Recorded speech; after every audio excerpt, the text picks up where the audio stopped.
Church. Welcome to another one of my favorite places in Oceanside, the San Luis Rey Mission, also known as the King of the California Mission System. And I'm walking into the remains of what was known as the lavanderia, as you can see here, where the monks used to do the dirty laundry of the mission.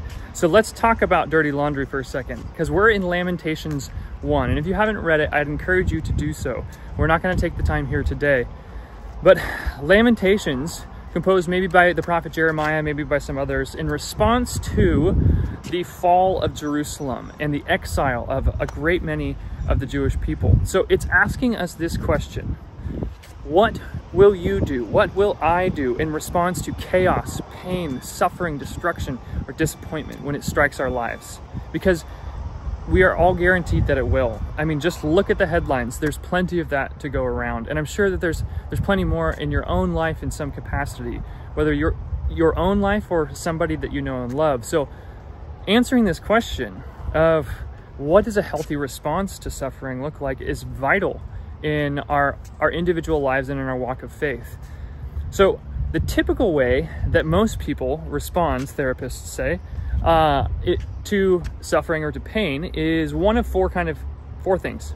We either try to blame, shame, control, or escape. Now, needless to say, I don't have to go into it.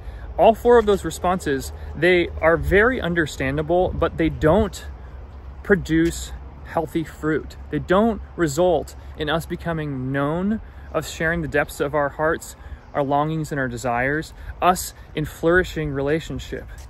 Now, in contrast to that, you have the Book of Lamentations. Man, the songs that are composed here, think about that. This is part of the hymnal of the Jewish people. And these are sad, heavy songs. In chapter 1, we see the prophet just pouring out his heart on behalf of the whole nation, crying out to God, but also laying blame on God for the fact that it was God who orchestrated this suffering as judgment because of the people's unfaithfulness. Now,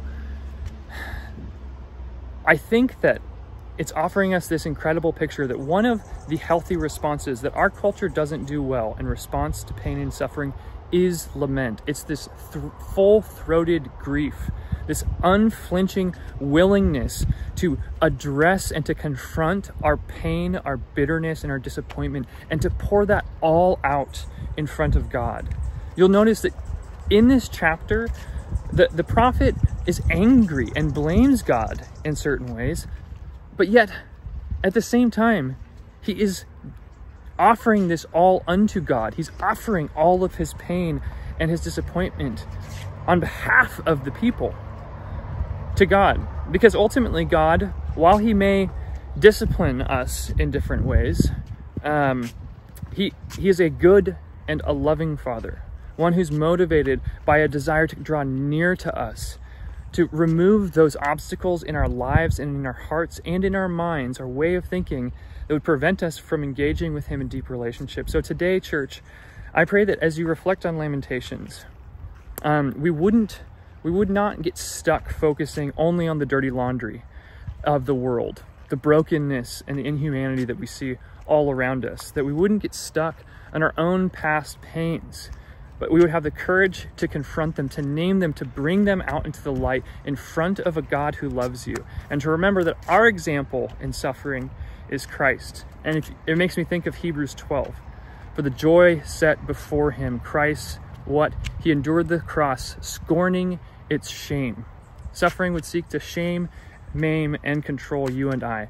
But that does not have to be your story. It does not have to be my story.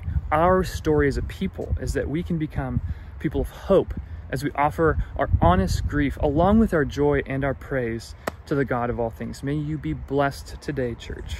Good to be with you.